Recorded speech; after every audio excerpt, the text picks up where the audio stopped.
మరువూరు మండలానికి చెందిన గోగులాపురం గ్రామానికి చెందిన మూలె వెంకటరమణారెడ్డి అనే వ్యక్తి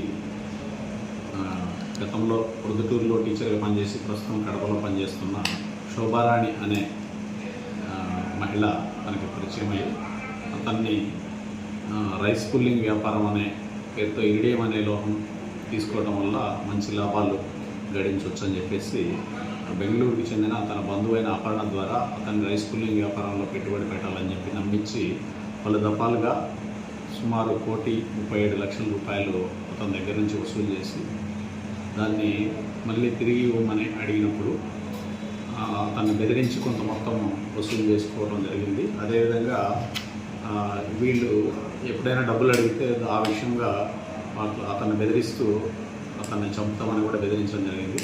సో అతను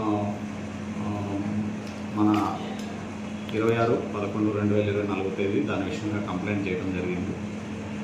దీంట్లో కేసు నమోదు చేసి ఈ దినం మార్నింగ్ అగిలి అపర్ణ బెంగళూరు, తర్వాత అగిలి అరుణకుమారి కదిరి, తర్వాత నడిమింటి రామాంజనేయులు అనంతపూర్ అనే ముగ్గురిని ఈ కేసుకు సంబంధించి అదుపులో తీసుకొని కోర్టులో ప్రొడ్యూస్ చేయడం జరిగింది. మిగిలిన వ్యక్తులు పరారీలో ఉన్నారు. దీంట్లో ముద్దాయిలు వాళ్ళందరినీ కూడా అదుపులో తీసుకొని కేసు విచారణ చేపట్టడం జరుగుతుంది.